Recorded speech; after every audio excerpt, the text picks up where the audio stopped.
This week on C-SPAN's Lectures in History podcast, Wright State University professor Paul Lockhart teaches a class on the development of weapons technology during the American Revolution. He examines how advancements in arms and tactics shaped the fight for American independence. He's the author of The Whites of Their Eyes, Bunker Hill, the First American Army, and the Emergence of George Washington, which explores how the early revolutionary forces evolved under Washington's leadership.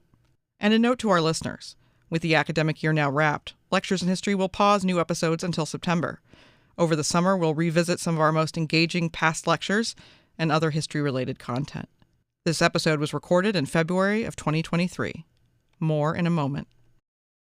Well, folks, welcome to today's installment of History of the Gun, History 3100, where we're going to be talking about firearms in the West to 1800, the technological development of firearms to 1800, and specifically the case of the American Revolution. I'm Paul Douglas Lockhart. I'm a professor of history here at Wright State University, so let's get started. Today I want to, since we've been focusing so far in this course on the development of small arms in particular, and a parallel development between small arms technology and the changing art of war. The two things go very much hand in hand, as we've seen, and in particular with small arms, that development is kind of complicated. As we've seen with artillery, the benefits of artillery are demonstrated very early on. They're immediately obvious. Artillery can knock down castles, right? And so artillery becomes part of the Western way of war before the late Middle Ages are over. But with small arms, with individually held firearms, that case is not so easily made. It's not obvious that small arms have a real purpose, something that is worth the investment in time and resources and training. And in many ways, as we've already seen, the English longbow, for example, a simpler technology, is more effective, at least theoretically. But that begins to change, of course, as we get into the 16th century and the beginning of what we call the early modern era. Today we're going to look at one particular aspect of small arms development that we see in the 18th century, especially focused on the American Revolution, which is the introduction of rifles as opposed to muskets. We've talked in detail about that into combat and why they're not immediately effective. And I'm addressing this special topic for a couple of reasons. One of them is a common theme throughout the history of firearms technology and through weapons technology in general. Just because something is advanced and technologically better doesn't mean it's better suited to the application it's designed for. In particular with firearms technologies, older, more some cases more reliable, cheaper technologies are actually more effective in the context that they're developed in than newer technologies. That's certainly the case where it comes, for example, to rifles versus muskets. So that's one reason to look at this. Another reason is the role that this plays in American history. In particular, the way that Americans tend to interpret the American Revolution. The American Revolution, of course, is an iconic moment in American history. It's the founding moment, right? It is also a key element of what we might call historical mythology, which is not the same thing as history, of course. Historical mythology is informed by history and is based on history, but instead it consists of the stories that we tell ourselves about how we came to be and about what's special about us and what our place in the world is, what our place in the future is. And American historical mythology focuses on especially some key elements in the American story, but very often departs from, I guess I might say, a factual interpretation of what actually happens. And with the American Revolution, we see this again and again. The whole reason that I wrote a book that I wrote on Bunker Hill a few years ago, The Whites of Their Eyes, was because Bunker Hill had become, or rather our story about Bunker Hill had become distorted because the distorted version fit better into the stories that we tell ourselves about ourselves. But this also influences the history of military technology. Where it comes to American historical mythology, you may well have heard of the term American exceptionalism. Of course, there's many forms of American exceptionalism. Where it comes to the study of American history, we see American exceptionalism very present, especially in the history of war. because war, of course, is tied up with patriotic sentiment and nationalistic feelings. And therefore, our interpretation of war very often is tweaked so that it fits within American notions of what makes us special. And of course, the American Revolution fits into that perfectly. It's fodder for American exceptionalist ideas. It's an underdog story, right? I mean, the colonies, which are relatively undeveloped and certainly small compared to the mass of the British Empire, nonetheless succeed against what we like to think is the greatest empire in the history of the world, possibly, certainly the greatest power in Europe at that point. And so the interpretation of how do we actually manage to do that has been very often based, especially since the early 1800s, on the notion that Americans have unique martial abilities, unique martial virtues that no other nation in the world has. Right? This is something that we see emerging as early as the 1820s, as Americans are reflecting back on the Revolution after about a half a century and trying to make sense of what they've accomplished. And so the notion that Americans win the Revolution because they're born soldiers, because they're born marksmen, because they're hardy frontiersmen. That's a notion that really comes across in these early interpretations of the Revolution. And that notion, oddly enough, has been, well, it's been sustained, including by academic historians. The notion that somehow we're better than the British. And you see this reflected even in documentaries, recent documentaries about the Revolution. The British have simultaneously the best army in the world and the worst led army in the world, right? I mean, think about the way the British are portrayed, for example, in what I like to call my favorite Mel Gibson documentary, The Patriot. That the British, while they have a great army, are led by generals who are so foppish and so incapable of seeing American virtues that they deliberately make stupid decisions just to show how contemptuous of Americans they are. This is a common theme even today in American revolutionary historiography. And what that translates to when we're talking about an interpretation of the American Revolution is the notion that the British have an old-fashioned European army. Hidebound, it's tradition-bound, it's fighting in ways that maybe made sense in Europe, and even in Europe, British tactics seem kind of silly. But they're fighting against Americans who are not only fighting on their home ground, but they're fighting in a place that's much different than Europe, right? Unlike Europe, ostensibly, I know this sounds hyperbolic, but this is how many of the interpretations sound. Unlike in Europe, America has forests and hills. Apparently these things don't exist in Europe. And the British are completely baffled when they get to North America and they encounter a topography that is not somewhat like a golf course, perhaps. So the British use unimaginative traditional tactics, but the Americans, who are all frontiersmen, their martial skills honed by decades or over a century of fighting with Native Americans. And learning things like taking cover, and using the terrain to their advantage. So a less rigid American army using superior weapons, namely the rifle, and clever tactics are able to beat the British. And of course, the actual story is nowhere near that simple. That the actual story deviates considerably away from that. Now, first of all, I'm going to back up to look at how military technology and tactics of the age, how they work together. Now, we've already been looking at in our history of the gun class how firearms go from being a novelty to being something that clearly has some significant return on investment. As we saw, the key things that make this possible, first of all, the introduction of the matchlock ignition system, which makes muskets and arquebuses a viable individual weapon. And then on top of that, the Spanish experimentation during the so-called Habsburg-Valois Wars in Italy at the very beginning of the 16th century, which showed that individually muskets and arquebuses were not particularly effective weapons, except when you employed them in mass, except when you employed them in really, really large numbers and in a coordinated fashion. And so it's pretty clear by the middle of the 16th century that the musket, which will eventually eclipse the arquebus, which we saw is really just a small musket, the musket is there to stay.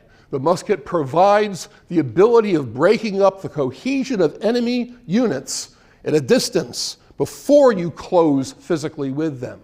But as we also saw, it was generally argued, one of the lessons derived from the wars of the 16th century, that muskets couldn't do it on their own, no matter how well trained they were. They need troops who can defend the musketeers when it comes to close combat, and who also can provide that offensive push, right? That allows your own formations to roll over the enemy, and hence we have this coordination of pike and musket.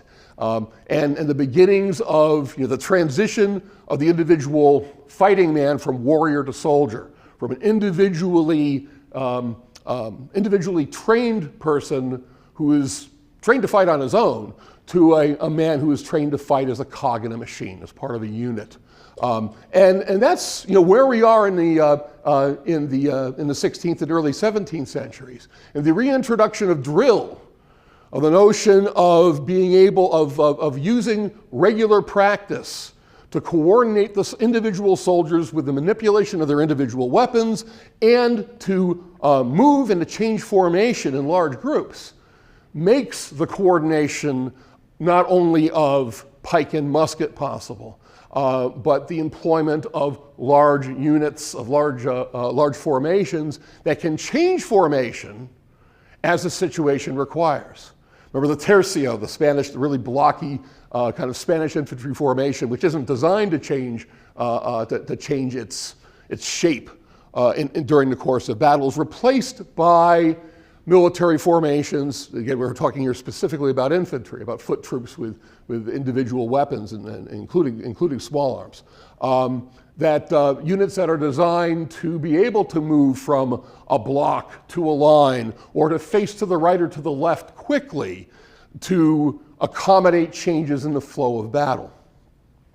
So by the time we get to the 18th century, we have not only tactics that have evolved to the point that true tactical flexibility is possible, through the regular application of drill, through the conversion really of part-time mercenaries to full-time soldiers, career soldiers, but also the military technology, of course, of the age had already changed significantly by the time we get to the 18th century, well, actually the late 17th century, early 18th century.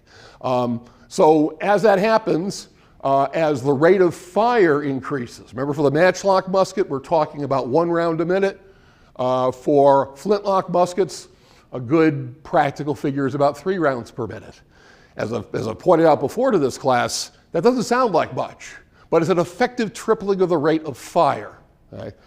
It's still 3 times as much lead that you can send down the field towards your target as was possible before. So with a higher rate of fire, it's possible to elongate your infantry units so you have more muskets firing at once, which has all sorts of implications for battle. It means the battlefield physically is going to take up much more room. The battlescape, if you will, is going to be much larger in the 18th century than it was in the 17th century. And battles will, and that'll present all sorts of other challenges, including battlefield communications will become far more complicated. And once you have the elimination of pike, once it's no longer necessary to have pikemen, this gives you even more flexibility. You don't have to worry about coordinating 2 different types of infantry together. You've got one. You've got a universal soldier who carries a musket and a bayonet. So here we have the beginnings of linear tactics at the end of the 18th century. So what do I mean when I say linear tactics? I mean, if you've seen any movie on the American Revolution, seen any movie that involves warfare between 1600 and, let's say, Waterloo, or for that matter, the American Civil War, you've already seen them, okay? There are many things, in fact, much as I joke about Mel Gibson's The Patriot. There's some really good illustrations of how linear warfare works in that film. In fact, probably some of the best in the history of Hollywood, I think. Now, in order to have infantry, which is the vast bulk of your army, capable of fighting in long lines, relatively shallow formations, there's a few preconditions that are necessary first, which we've briefly seen at least. First of all, they have to have the kind of training that allows them to be able to change formation very, very quickly. And the only way of getting that is drill, which becomes really the most important part, I think, of a soldier's training, is that regular, repetitive, hour after hour exercise of memorizing individual movements and also learning to respond to your commander's commands without thinking. And the soldiers effectively are trained to become automatons. That allows that makes possible tactical flexibility. Also, a concept we've talked about before in this class, that of fire discipline, of not firing until your officers, who presumably know better when firing of muskets should be timed, that hopefully know when's the perfect moment. Soldiers do not fire until they're commanded to. As we've discussed before, this early discovery in military psychology or combat psychology is that a soldier with a loaded gun, when attacked, even if he doesn't see his assailant, even if his assailant is hundreds of yards away firing at him, will tend to fire back. It's not effectual, and in fact, it's a really, really bad habit. But drill allows you to overcome that kind of visceral impulse to shoot back at your tormentor, even if it doesn't make any sense to do so. Technology makes a difference here. The advent of the flintlock musket, you may remember this photo here of a British so-called Brown Bess, first model longland musket from about 1730, typical of infantry weapons of the 18th century. Flintlock muskets, as we've seen, more reliable than the matchlock, higher rate of fire, slightly more weather resistant than a matchlock, and the possibility of true volley fire. Now, volley fire, as we've seen, is an important component of early modern warfare. Not because, as some historians have alleged, that somehow firing muskets all at once compensates for inaccuracy. I mean, it doesn't even make any sense, right? I mean, just timing of firing does not make the bullets more accurate. Volley fire is important because it is an important psychological weapon, right? To have an entire rank of the enemy drop at once, to see a rank melt into the ground, as was said of the Swiss at La Bicocca in 1522, is a huge blow to the morale of those who are standing nearby to watch it. Much more so than seeing a man drop here or there in a kind of desultory, sporadic fashion. So volley fire is possible with a flintlock. Have a well-timed, what we call a crisp volley. The bayonet, introduced in the very end of the 17th century and taking its modern form by the second quarter of the 18th century, is not exactly replaced the pikeman, but it replaces a pikeman enough. It means that a musketeer has the ability to defend himself in close-up combat and to use musket-armed infantry for that offensive push that previously was done by the pike. And finally, the paper cartridge, which we've looked at relatively recently. The paper cartridge, by putting together powder and ball, pre-measured charge of powder and ball in a paper envelope, instead of pouring powder out of little wooden bottles, right, makes not only the transport of ammunition far safer and far less complicated, much better than carrying gunpowder in large casks, but also leads to a higher rate of fire. It's much faster to load a musket with a paper cartridge than it is with loose powder and ball, even if that powder is already pre-measured. So all those things together make it possible to generate a volume of fire and a rapidity of fire that will allow you to elongate your infantry formations. So linear tactics are just kind of a natural evolution, really, of the developments we see going on in the 16th and 17th centuries. And they proceed from the conviction, which was very well established by the time we get to the to 1700, that superior firepower is kind of sort of what wins battles. And that's putting maybe putting a little bit of a spin on it that looks more like oversimplification. But superior firepower might not by itself win battles, but inferior firepower almost certainly will lose you a battle. Now, where it comes to the order and the pace of battle, so this is not, this is not a course about tactics, but tactics are involved here. I won't go into too much detail. But linear tactics involve, in a typical 18th century battle, both armies deploying from column into line, right? Because armies march in columns, right? Formations that are very narrow and very deep. This is how you fit on a road, obviously. So to get in a line of battle, you have to shake that column out. That process is called, in the language of minor tactics, deploying. So, conversely, the opposite, going from line to column, is called ploying, not a verb we use very often in modern English. They have to deploy, which fortunately, thanks to drill, takes a lot less time than forming a tercio. Forming a tercio takes 5 or 6 hours. Forming a column into line, even in a reasonably large force, say 30,000, 40,000 men, might take the course of an hour. But you have to get into line of battle to face the enemy. Very often there would be an exchange of artillery fire. It's something we haven't dealt with very much because we're dealing primarily with small arms. But most armies by the middle of the 18th century have significant field artillery. It's still not quite there in terms of its killing potential. Remember, artillery is going to become the chief harvester of lives in the First World War by a large margin. Far more so than machine gun fire or small arms fire in general, and way, way more than things like poison gas. But at this point in the 18th century, artillery is useful, but you can almost do without it, almost. So usually there's an exchange of artillery fire, either directed towards the enemy's infantry to break up its cohesion from a distance, or counter battery fire designed to silence the enemy's batteries. And ultimately, the opposing infantry formations, once they've shaken out into line, move closer to one another and begin to exchange volleys. How far apart they begin to exchange volleys? Well, most tactical manuals recommended about 100 yards. In practice, soldiers tended to engage at around 200, where the volley fire is not especially effective.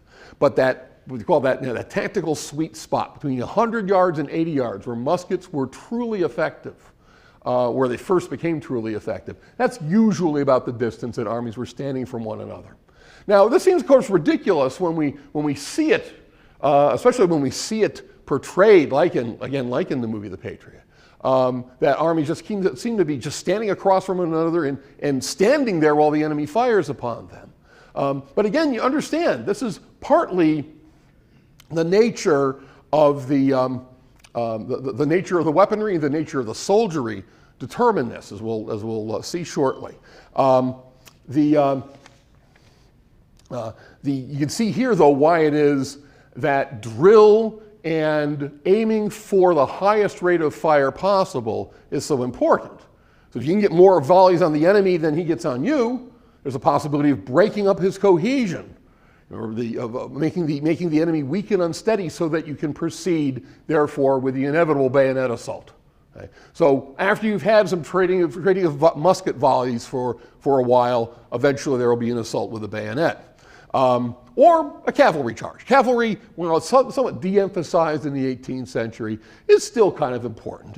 And there's fewer things that panic an enemy that has already begun to fray, whose discipline has already begun to show signs of being compromised, than hundreds of men on horses swinging large sabers. Right?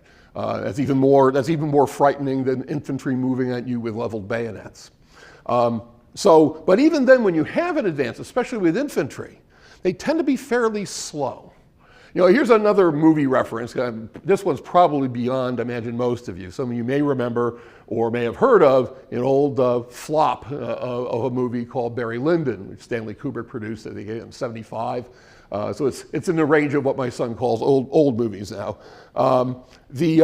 In Barry Lyndon, there's a scene where a British battalion advances on a French battalion that's blocking a road. This is during the 7 Years' War, in the 1750s, in other words.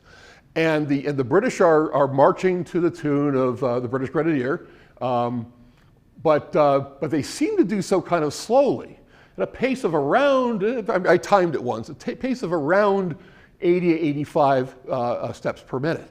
By the standards of the 18th century, that's fast. Okay?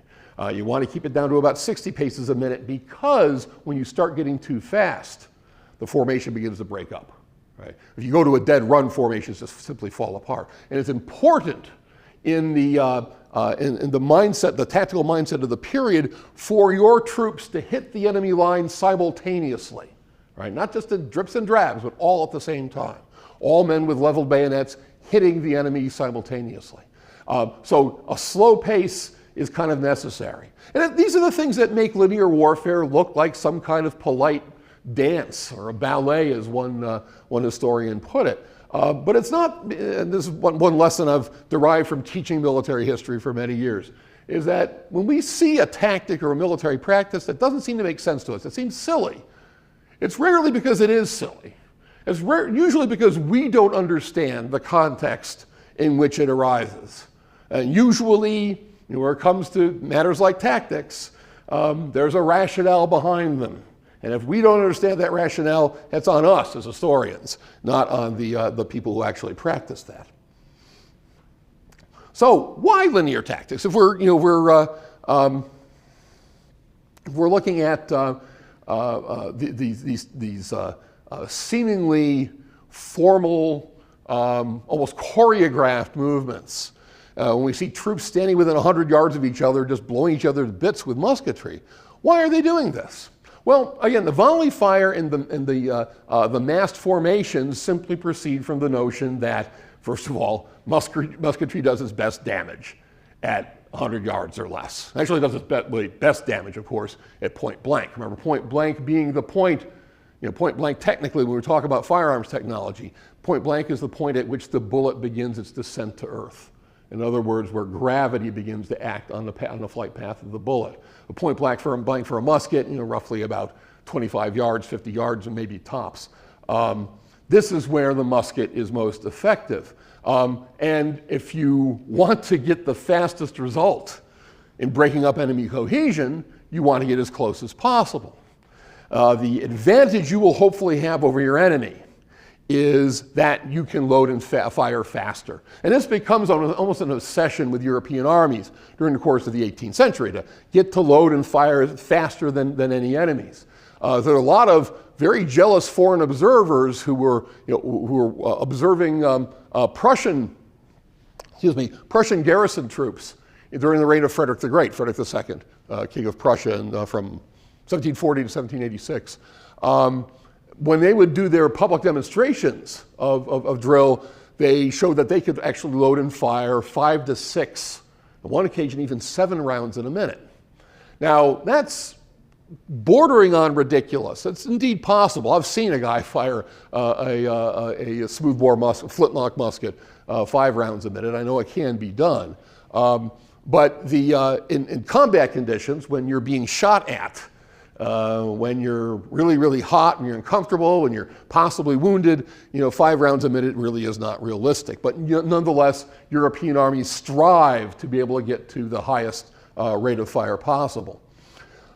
When you elongate an infantry unit, though, when you make it wider and shallower, now I should have had a diagram up for this, and I meant to, but remember when we look at a formation like a line of infantry, the lines from flank to flank are called ranks. And we take a cross section of the formation from front to back, that's called a file. That's rank and file. So in the Spanish tercio, we're looking at dozens of ranks, right? Because tercios, when you cram 3,000 men into a big square, it's going to be very, very deep, and therefore, of course, what we call a target-rich environment. A musket ball might not go past the first or second rank, but artillery fire could definitely go through the entire formation. But by the time we get to the Dutch army at the time of the 30 Years' War, 10 ranks becomes about the norm for musket. In the French army under the reign of Louis XIV, we're getting down to 4 ranks. By the time we get to the American Revolution, infantry tends to fire in formations 2 or 3 ranks deep. C-SPAN's Lectures in History podcast continues in a moment. Now back to C-SPAN's Lectures in History podcast. Now, one of the huge advantages of that is that a thinner formation means somewhat minimized casualties. You can generate more musket fire, but you don't have that depth to absorb projectiles, whether artillery or small arms. So there's definitely that to it. On the other hand, of course, the flip side of that is a line of infantry doesn't have the physical oomph to it, the physical push to it that a giant block of men packed in shoulder to shoulder and 18 inches from chest to back does. And so it won't have quite the same physical impact when it assaults an enemy. But the thinner lines do in fact minimize casualties. Now, one thing just a little side note here, I want you to understand about 18th century warfare. We tend to think of it, and this is mostly in light of popular historians writing about World War I or writing about the American Civil War. We tend to think of 18th century warfare as being kind of harmless, right? I mean, they're trading volleys at short distances, but clearly not that many are being killed. That doesn't happen to the Civil War. Well, actually, no. Proportionately speaking, casualties in 18th century battles tend to be higher than casualties in mid-19th century battles. In fact, if we go, depending on how we define a battle, casualties, proportionately speaking, in 18th century battles are roughly similar to those we see in the First World War. The First World War is not bloody because, a different topic, not bloody because the weapons are so much more effective. The First World War is bloody because so many people fight in it. Okay? But casualty rates of 30, 40, 50, even 60% are not unusual in 18th century battles. It's one reason that generals tend to avoid battle when they can. It means even victorious, their armies could well be wrecked as a result. And armies are not cheap. So thinner lines minimizing casualties, that's an important consideration. Close order formations, not because the commanders are stupid and they somehow think that not spreading out will bring fewer casualties, but the nature of the soldiery. I mean, fact of the matter is, most 18th century soldiers would rather be somewhere else. Right? If they've joined an army, it's because usually from desperation. Whether they're evading the law, whether they're evading hardship or penury at home, whether they're just simply trying to start a new life for themselves. Few soldiers become soldiers because they want to be soldiers in the 18th century. They become soldiers because they're escaping something else. And so desertion is the bane of 18th century armies. And one way of keeping soldiers from running away, especially in battle where there's lots of confusion and there's many opportunities, is to keep them relatively tightly compacted and under the watchful eyes of their officers. So those compact formations make a difference. Plus, again, that military psychology issue here comes in here. The notion that soldiers, as most experienced officers knew, soldiers are far more secure, far happier when they're in close physical proximity to their comrades. One thing we observe, for example, in the Battle of Bunker Hill after the first British assault, and you realize the British at Bunker Hill were not veterans, they're just as green as the Americans they're fighting, is that some groups of British infantry under heavy American fire start bunching together. It doesn't make any sense. It makes them more of a target. But it provides them with this visceral need for security that comes from close proximity to friends and comrades. And so linear formations provide that to a certain degree at least. And you don't have to trust to the individual instincts or motivations of your soldiers. But because formations can change quickly and change direction quickly, that tactical flexibility means that they can meet oncoming threats. And it's drill that allows that to happen. Now, to say that there is one kind of linear warfare would be ridiculous. There isn't. There's more than one kind of linear warfare. There certainly are variations on it as generals and tacticians and professional soldiers, who are incidentally beginning to write more about their experiences and their ideas. The 18th century witnesses huge flowering of military literature, especially a lot of how-to literature, to gain an advantage over the enemy other than by just sheer exercise of firepower. Probably most famous, Frederick the Great, the great warrior king of the 18th century, developed relatively early in his reign what he referred to as the oblique order of battle.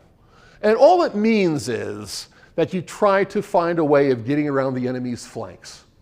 You focus on the flanks and not on the center. Now we saw before, when we talked about the tercio a while back, that a tercio, a big blocky formation, essentially doesn't have flanks, right? I mean, it has pike and musket on all four sides. It can defend itself even when it's completely surrounded. Lines don't have that, right? And they're very vulnerable on their flanks, especially when it's only 2 or 3 ranks deep. If the enemy is to hit your flank at a right angle, that's it. That's all she wrote. Right? Your soldiers will panic the moment they see the enemy bearing down on their flank, unless you have the forethought and the presence of mind to do what's called refusing the flank. It's something that drill allows for, where you literally turn the farthest formation on your flank at a right angle to the rest of the line. You drop them back, swing them almost like a door on hinges, so that the enemy is met not by the side of the army, but by an entirely new battle line.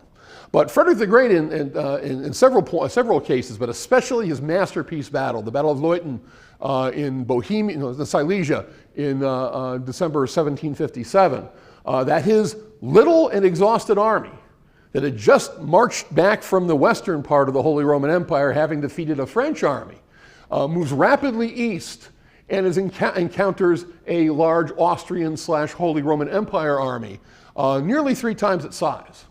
Frederick's army about 36,000, the imperial army well over 100,000. And Frederick wins. And he wins by making the Austrians think he's attacking in their center.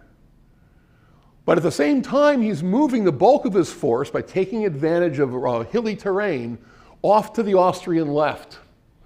And then when the Austrians shift their forces to reinforce their center, his main force comes crashing down on the Austrian left and sends the army fleeing, losing practically all their cannon and all their standards, within a matter of minutes. And this is the kind of thing that caught the attention of other soldiers. The so-called turning movement, which is another word for an oblique order of battle, becomes all the rage. We see this in battles in the American Revolution. Bunker Hill. The reason the British were so badly mauled at Bunker Hill is because their first attempt at attacking the American line was, in fact, meant to be a turning movement, but the Americans managed to shore up their line just in the nick of time to repel the initial British attack. In the French army, again, I made this point before, we oftentimes forget that France is, well into the 20th century, the center of military innovation, the center of innovation in military technology. More than the United States, more than Germany, more than Prussia, it's France. And in France, we see this really intense tactical debate following their losses in the War of the Spanish Succession early in the 18th century, where they begin to talk about maybe we should do something more than just form up into small lines, trade musketry, and attack and launch bayonet assaults. Maybe we should, by the way, that was referred to as the ordre de masse, the thin order. Maybe we should use attack columns. Maybe we should go back to the thoughts of the 17th century. Maybe we should even bring back the pike. This is called the deep order, ordre profond. And there are others who are saying, why don't we mix the two? Why don't we use line when we're firing our muskets? Why don't we go into column when we're assaulting, the so-called mixed order? So it's not as if linear tactics is one thing or that it never evolves. It does. There's another aspect that's directly applicable to the American Revolution. And that is the adaptation of 18th century warfare to unconventional settings. It's very much a part, as we'll see when we'll talk about this just a little bit more as we move on towards the rifle, that the British were kind of clueless when it came to fighting a war in the wilderness, right? And usually the example that's given is Braddock's defeat. where Edward Braddock's column attempting to relieve, or attempting to reach rather, what today would be Pittsburgh, is ambushed by French and Native American forces at the so-called forks of the Monongahela, resulting in a utter massacre that in which a number of American officers, including George Washington, are present for. This is taken as an example of the British being clueless. That is the exception rather than the rule, and mostly because Braddock was just lazy and didn't bother to follow some really basic security protocols like keeping flankers, soldiers paralleling the line of march and flushing the woods to make sure there's no enemies lurking about. Braddock's defeat is a result not of British cluelessness, but of one general's carelessness. In general, the British knew a great deal about wilderness warfare, and partly that was a general European trend in the 18th century. Europeans were fighting against unconventional opponents more than ever during the 18th century. And a lot of that had to do with the fact that, what else is Europe doing a lot in the 18th century? It's building empires, right? It's moving into, they're becoming colonial powers. And especially for France, Britain, Spain, a little bit less so for the Dutch, obviously, they're having to learn to fight against enemies that don't necessarily use European weapons and tactics. As we know from David Silverman's book, from Thundersticks, of course, the Native Americans in North America had definitely acquired a large number of European firearms, and the Europeans were complicit in providing them, obviously. So they have European weapons, but they don't necessarily fight like Europeans. So this, and the British also, for example, are facing the rebels in Scotland, in particular the 45 uprising. So the European armies are having to adapt to different circumstances, different enemies, and hence we have what some historians have called the light infantry revolution, where they begin to train soldiers specifically to carry out these unusual tasks. Light infantry, called light infantry, first of all, because they were more lightly armed, or more lightly equipped. That usually carried smaller muskets, maybe a hatchet or a tomahawk instead of a bayonet, or in addition to a bayonet. Clothing that's a little bit more practical for use in, for example, secondary growth where it's not going to snag so much on thorns, etc. Also, for light infantry, you want men who are athletic, who are small and agile, and hopefully more intelligent than the average infantryman, because they'll be called upon to do more things on their own, on their own initiative. So by the middle of the 18th century, most European armies have these special forces, have light infantry. In the British Army, by the time of the American Revolution, every infantry battalion of 5 companies has 1 company of light infantry. And in special circumstances, those light infantry companies can be disconnected from their battalions and put together to form light infantry battalions.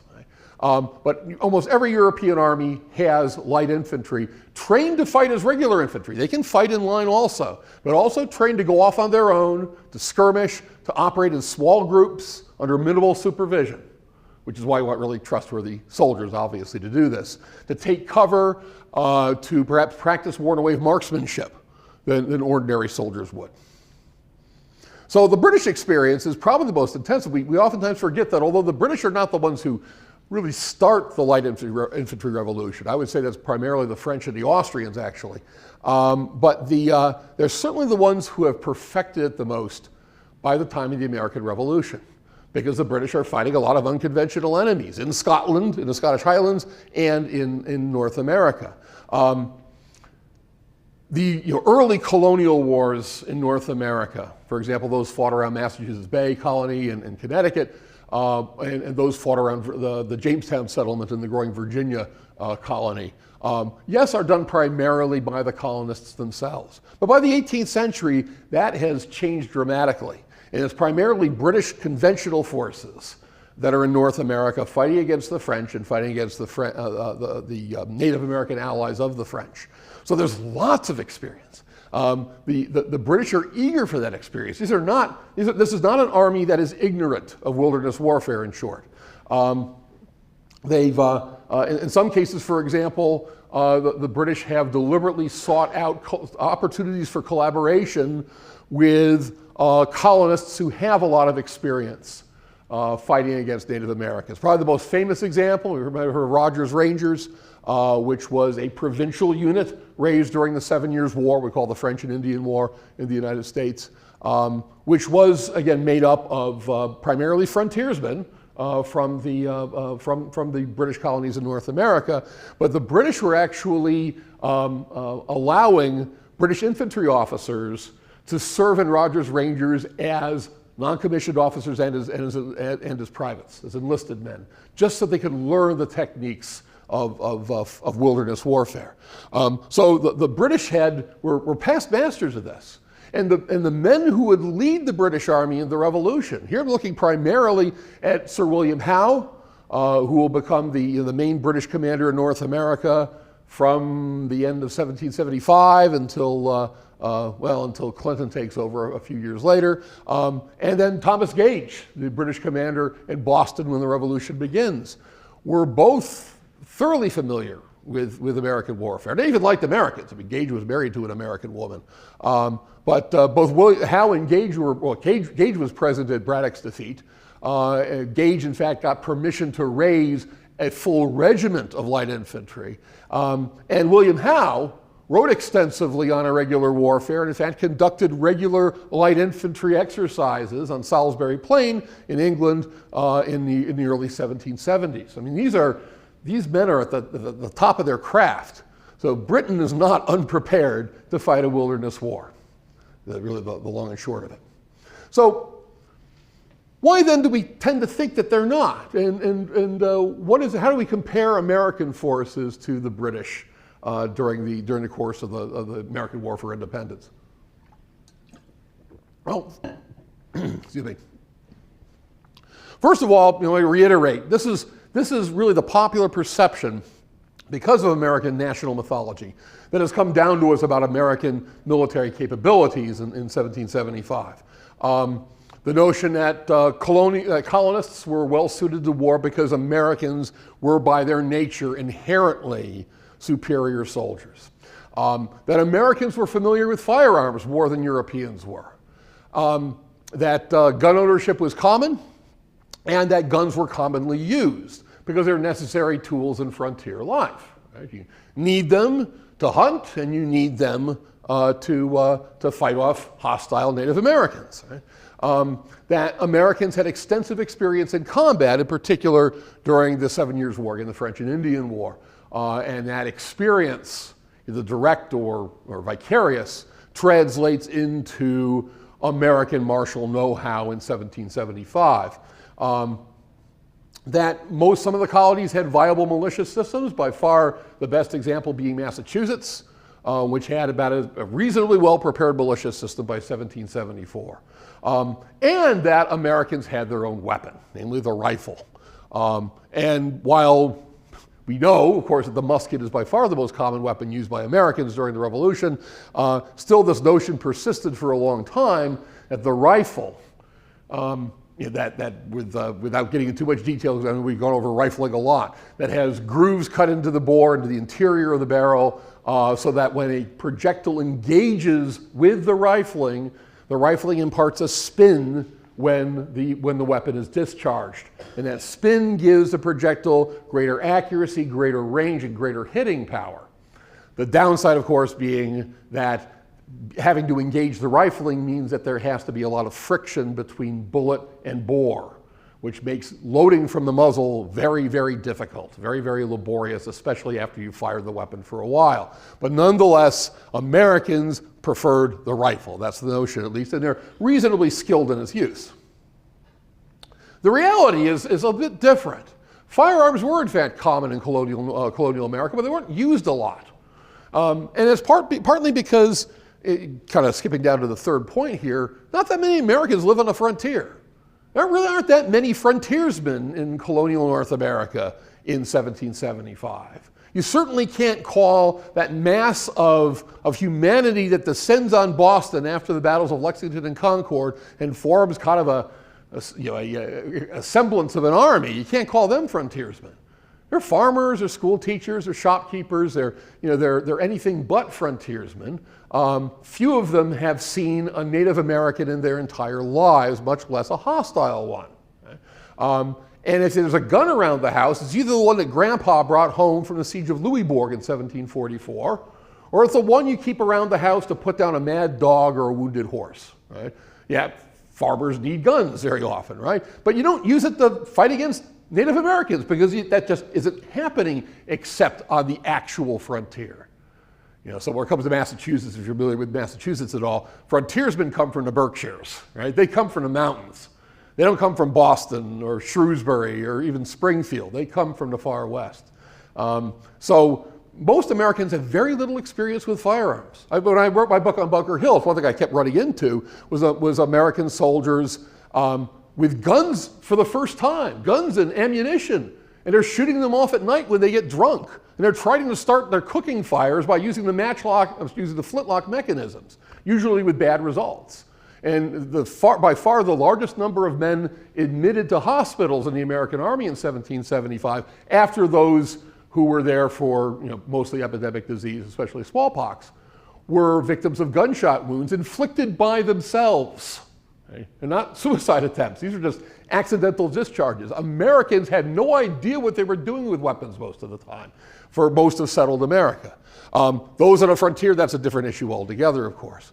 Militia system really only exists on paper, and only a very small proportion, like for example in Massachusetts, the so-called Minutemen, had any kind of significant training. And even then their training is primarily in marksmanship, but mostly on what we call minor tactics. They're doing drill and practicing right face, left face, etc., marching and changing from column to line, but they're practicing it in groups of 20 or less.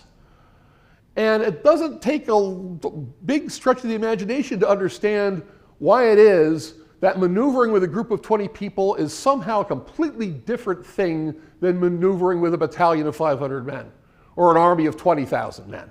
Right? They don't have any experience with large unit tactics. Rifles are not common at all except on the frontier. And when for example, the Army outside Boston in 1775 seized the very first Continental Rifleman, it was when Congress authorized the creation of the Continental Army in June of 1775, the very first thing they called for was a regiment of riflemen from Virginia, Maryland, and Pennsylvania. Right? And they finally show up in the fall of 1775, and the other soldiers are amazed to see that a man can shoot a target the size of a book and hit it repeatedly at 250 yards. It is pretty remarkable. But again, it's something that's unfamiliar to the vast majority of Americans. And as a result, it will play a very limited role in the Revolution. Now, I don't want to dwell on this point too much, but the main thing we have to understand about the rifle is that in some ways, yes, is an advanced technology over the musket simply by virtue of the fact that the rifle has rifling and therefore imparts a spin to the projectile, to the bullet. Where a musket, having a smooth barrel, a smooth bore, right, does not have that same degree of accuracy, particularly because musket balls were intentionally made somewhat smaller than the inside of the barrel, somewhat smaller than the bore, to allow for the fouling, the hard carbon debris, the deposits rather, that would build up on the inside of the barrel and effectively constrict the barrel of the musket. If you want to keep up a high rate of fire, you have to have the musket ball a good 1/10 of an inch off, or at least between 5/100ths and 1/10 of an inch difference between the ball diameter and the bore diameter. So that's what makes the rifle more advanced, and of course, as a result, much greater range. Musket really is effective up to 100, 150 yards, maybe. Again, a man has to be very unlucky to be killed by a musket or even hit by a musket at 200 yards. Rifles are theoretically capable of killing people at 400, 500 yards at this point at least. But big difference, obviously. Hitting power is greater, range is greater, but the lower rate of fire makes a huge difference. At best, we're looking at 1 round a minute. So at best, a third of the rate of fire. And again, remember, this is what European tacticians are looking for. Their priority is rate of fire. Rate of fire, as has been demonstrated again and again and again, always trumps accuracy where it comes to the effectiveness of weapons in a military context. So that lower rate of fire makes a huge difference. Not only that, to be accurate with a rifle takes time. It's just like with the English longbow. It takes a lifetime to build up a skilled rifleman. When your sights are fairly primitive, basically a V rear sight and a post front sight, to be able to compensate for differences between powder loads, between ball weights, to compensate for wind direction and velocity. This takes years of experience to learn how to hit a target at a long range. So in other words, for the average person, a rifle is no more effective than a musket. In fact, it's less effective. They're still finding a place in irregular warfare. The Germans in particular, again, I realize Germany is not a place, it's a geographical expression in the 18th century. But various of the German states, Prussia, for example, Hesse-Kassel, where we get Hessians from, were experimenting with arming their light infantry with rifles and recruiting their light infantry from mostly from professional huntsmen, the people who act effectively as game managers for aristocratic landowners, who had experience, in other words, with a rifle. And hence, we see the term usually used for light infantry in German armies in the 18th century is Jäger, in the plural, or Feldjäger, hunters, in other words. Now, in America, there was, admittedly, there was more of a tradition of building rifles than there was in Europe. That part is pretty much undisputed. But we know from in all sorts of ways, that the vast majority of weapons built by American gunsmiths, imported by American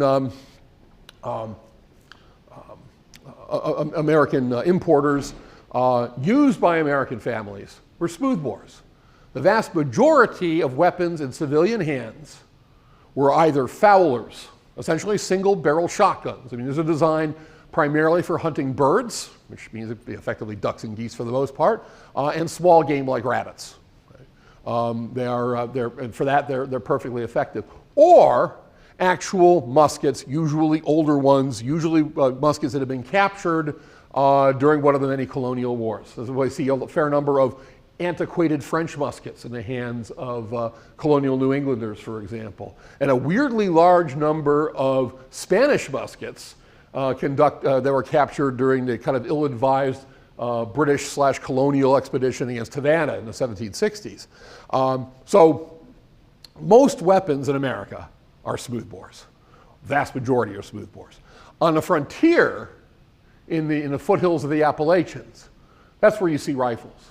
Because rifles make some sense. They make sense certainly for hunting, and for hunting at the kind of ranges that were oftentimes commonly encountered in hunting in the what was then the Western frontier. There's different regional styles. Maybe you may have heard of a Kentucky rifle, for example. The term Kentucky rifle isn't used so much by arms historians and arms experts anymore, because most of the so-called Kentucky rifles follow the basic regional designs that come from Pennsylvania and New England. But we see distinctive Pennsylvania and New England styles. The rifle here in the photograph, even though it's post-revolution, is pretty typical for a Pennsylvania-made rifle of the Revolutionary War period. Somewhat plainer rifles coming out of Virginia and Maryland. But despite their aesthetic differences, there's some common features that pretty much set them apart from muskets and make them identifiable as a class. First of all, very long barrels. And again, the notion being a longer barrel means greater accuracy, more effective use of the propellant. In other words, more of the black powder is burned up inside the barrel instead of being wasted in a big muzzle flash. They're fully stocked, and you can see if you take a really close look at this rifle here, you can see there's a brass ferrule at the end, but the stock goes all the way up to the muzzle. There's no provision for a bayonet because this is not thought of as a military weapon. And a bayonet would throw off the accuracy of the weapon anyway.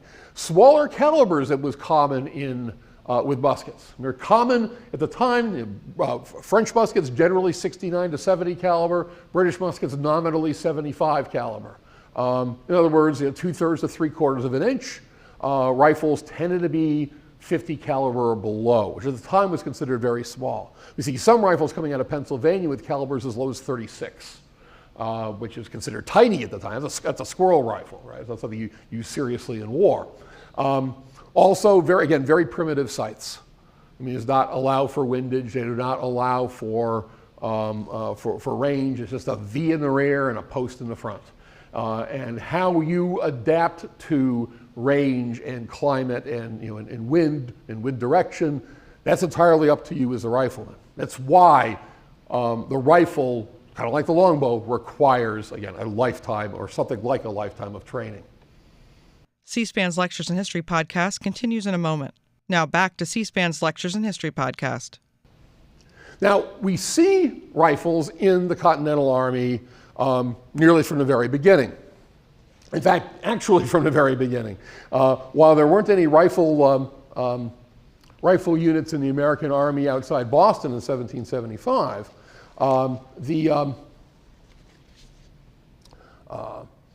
Congress, partly because they had heard tales, John Adams in particular. John Adams was completely wowed by the performance of frontier riflemen. In fact, by the riflemen themselves. He looked upon them as almost a different species of human being. They dress differently, and there's a fairly common depiction of a Western rifleman. Again, Western being Western Pennsylvania, Western Massachusetts, Western Maryland. We're not talking about anything really beyond the Alleghenies and the Appalachians. But that they had elements of Native American dress. They didn't take to uniforms, and throughout the Revolution, much like many soldiers of the Continental Army, they tended to prefer the so-called linen hunting frock, like the one this man is wearing, rather than actual uniforms.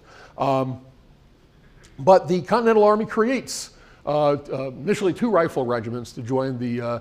Continental Congress creates 2 rifle regiments to join the Continental Army outside of Boston, and there they wow other soldiers with their feats of marksmanship, and they annoy the hell out of their officers by being unwilling to follow orders. One reason that George Washington himself came to detest the rifle regiments is that the men did not show due deference to officers and no inclination at all to submit themselves to military discipline. But that very maverick nature is one reason that we tend to think of the rifleman as being uniquely American. Okay, this is the American spirit distilled into a single kind of fighter rather than a soldier. But the rifle regiments don't prove to be as useful as we'd like to think they were. We know at some points in the war they provide a critical service. Daniel Morgan from Virginia, who is commander of one of the first rifle regiments, becomes one of the heroes of the war, in large part because of the not just the feats of marksmanship of his men, but the critical role that the riflemen played, for example, in the battles around Saratoga. There's no single battle of Saratoga. There's 2 battles, in particular the Battle of Bemis Heights, which is the second of the Saratoga battles. In fact, there is a legend that has, and I emphasize legend, that has emerged around Morgan's riflemen at Saratoga. And if you Google this, you can see all the details about the legend. An Irish immigrant named Timothy Murphy allegedly was asked by Morgan to take out the British General Simon Fraser, who Morgan deemed just simply was too vital to the British to be allowed to let live. And Murphy fired at him, depending upon which source you read, somewhere between 70 yards and 450 yards. That's a pretty big difference between the two, obviously. And that he took Fraser out with 1 shot. There's all sorts of problems with this. A historian named Hugh Harrington, in fact, kind of took the legend apart and found out there's not even a mention of this happening until the 1820s. That this seems to creep into American legend. But there's no proof this actually happened. We know Simon Fraser is killed. We know there was a Timothy Murphy in Morgan's rifle regiment, but do we know Murphy killed him? Well, we really don't. In fact, there's Al Nofi, who's an old hand in the military history community, once pointed out, you notice every time in American military history where a general gets killed, we say a sniper did it. We usually don't know that a sniper did it, but we just assume, oh, a general got killed, must have been a sniper. And it's true. I mean, you see this with the Civil War, you see this with the Revolution. We just kind of make the assumption that even if a general has people dying all around him and musket balls are thick in the air, if he gets killed, it was a sniper. And there's kind of a peculiar American obsession, I think, with sharpshooters and snipers. Alexander Burns, who is a very young scholar who's been working with the history of the Prussian army lately, is working right now on a book on the Continental Army, and has pointed out that we really don't have many documented cases of snipers taking out officers. In fact, he had one anti-case of a British colonel named James Webster during the Battle of Wetzel's Mill in North Carolina in March of 1781, where 25 riflemen made a point of trying to shoot down this colonel, not a very long range either. Fired a total of 32 shots between them, and not a single bullet hit the colonel. That's a pretty good indication of how rifles are not a magical solution to anything. But overall, the judgment was, especially in the minds of people like George Washington, that rifles, slow rate of fire, made riflemen vulnerable to attack and therefore inferior to musket. So again, it comes down to the rifle in 18th century warfare is no deadlier than a musket in almost all combat situations. So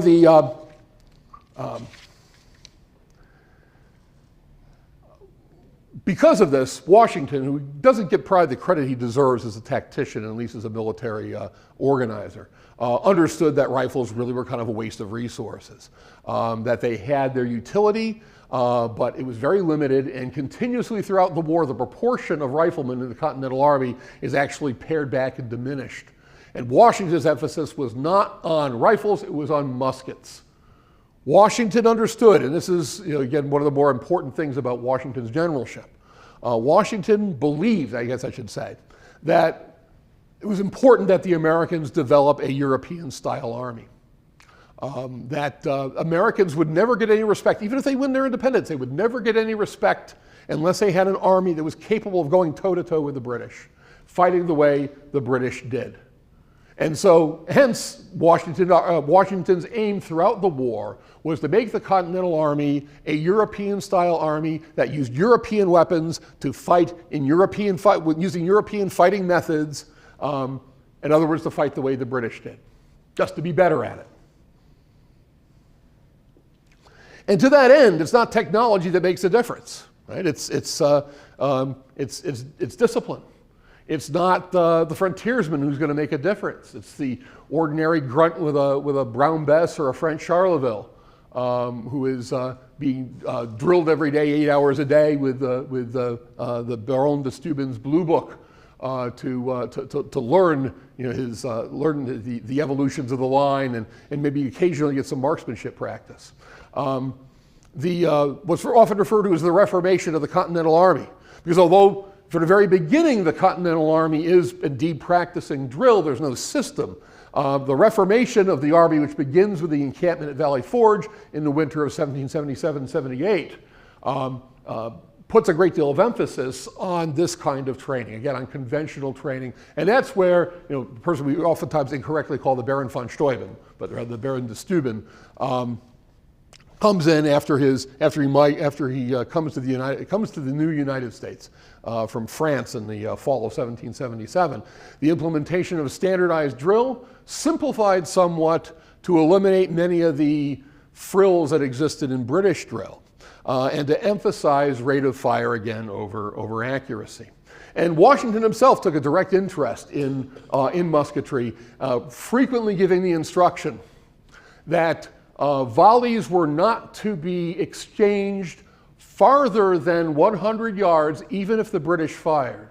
In fact, Washington recommended that when the British attack, that we wait until 25 yards.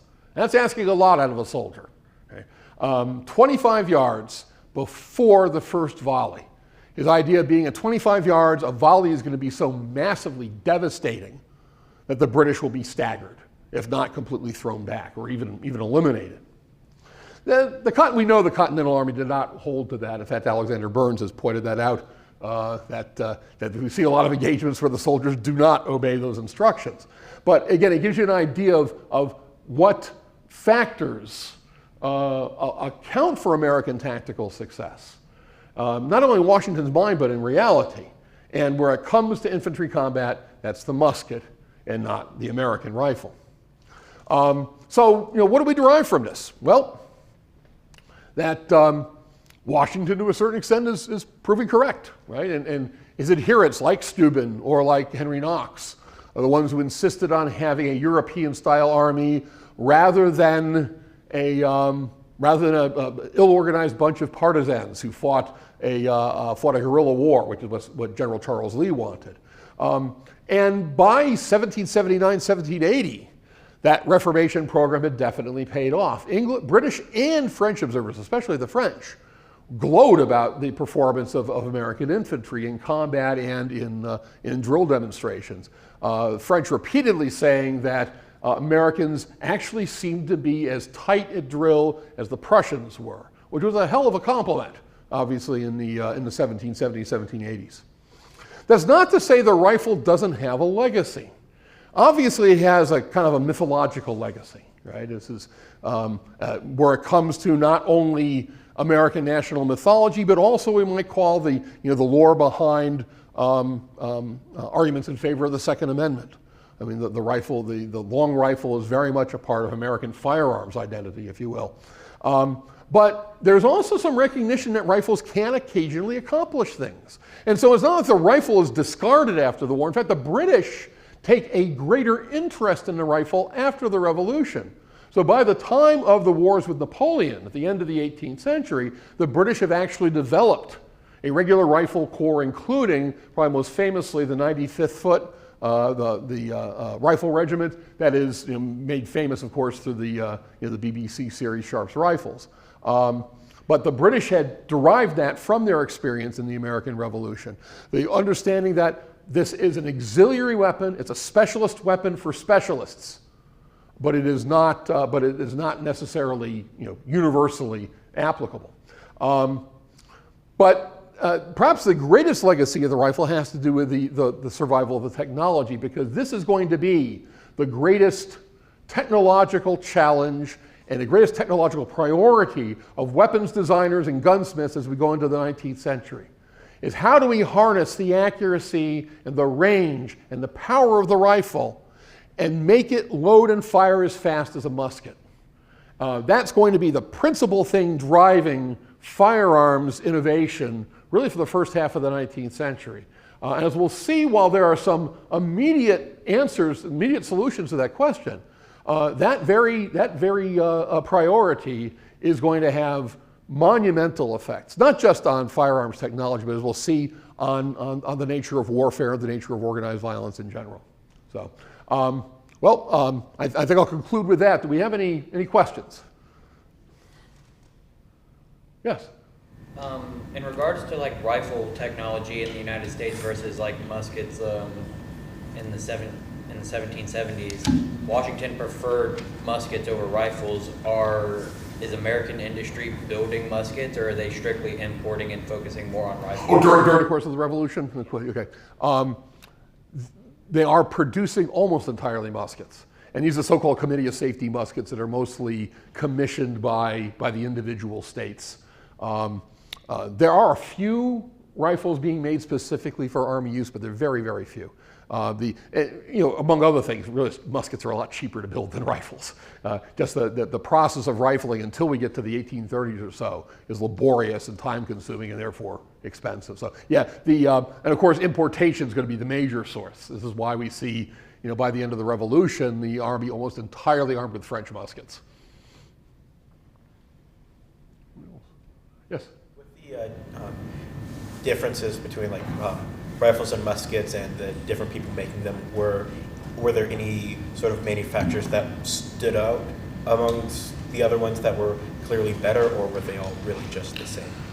It's hard to say because most of the firearms manufacturers that are active during the Revolution aren't active a generation later. It's shortly after the Revolution, and we start to see, for example, Eli Whitney, of course, is a giant in American industrialism, start out as a gun maker. Or, and think of other names, Starr, for example, Simeon North. There's a bunch, they all start up right after the Revolution. But there are definitely makers who are more productive than others. They realize a lot of these muskets are made essentially at small scale shops, basically blacksmiths' concerns. There's no real factories. But a few that stand out, for example, so-called Rappahannock Forge in Virginia actually turned out a fair number of muskets, and pistols and wall guns too. But by and large, no, there really isn't an obvious arms-making elite that's coming out of the Revolution. Yeah. Yes. So a rifle would be loaded in the same way as a musket. It's just harder to do. Yeah. So muzzle load is still powder and ball. Usually the difference would be with the rifle, of course, because you have to have some kind of lubrication to get the ball down the barrel, right? I mean, otherwise it's just lead-on steel, which would be almost impossible to do. That it was common for riflemen to use a greased, very thin leather patch that had been soaked in some kind of animal fat. That would serve several purposes. The main one is to ease the bullet down the bore. But outside of that, it's exactly the same process. And of course, that added friction is what makes all the difference, what makes the less than 1 round a minute rate of fire. And that's, again, under best of circumstances. Anything else? Yeah. Also, you said with the frontiersmen didn't really play that big of a role because they didn't follow orders. Were they just sort of left as special units or just put to the wayside while they're still used, and the rifle regiments still exist. And they're not. It's not so much that it's not just because they won't submit to discipline. It's partly because the allocation of resources is not exactly ideal. I mean, the riflemen just don't really have a lot to do that can't be accomplished by regular infantry. But they exist throughout the war, and you'll also see riflemen on an irregular basis throughout the war, especially in the Southern theater. In the Carolinas, for example, where you have a lot of local units, including militia, and, for example, the so-called over-the-mountain men, who are proficient with the rifle. But in terms of organized revolutionary forces, in other words, the Continental Army, definitely the numbers are significantly shrunken. Okay, well, I guess that's it. Well, thank you for attending. If you enjoyed this episode of the Book Notes Plus podcast, you can find all the episodes wherever you get your podcasts. Lectures in History will be back next week.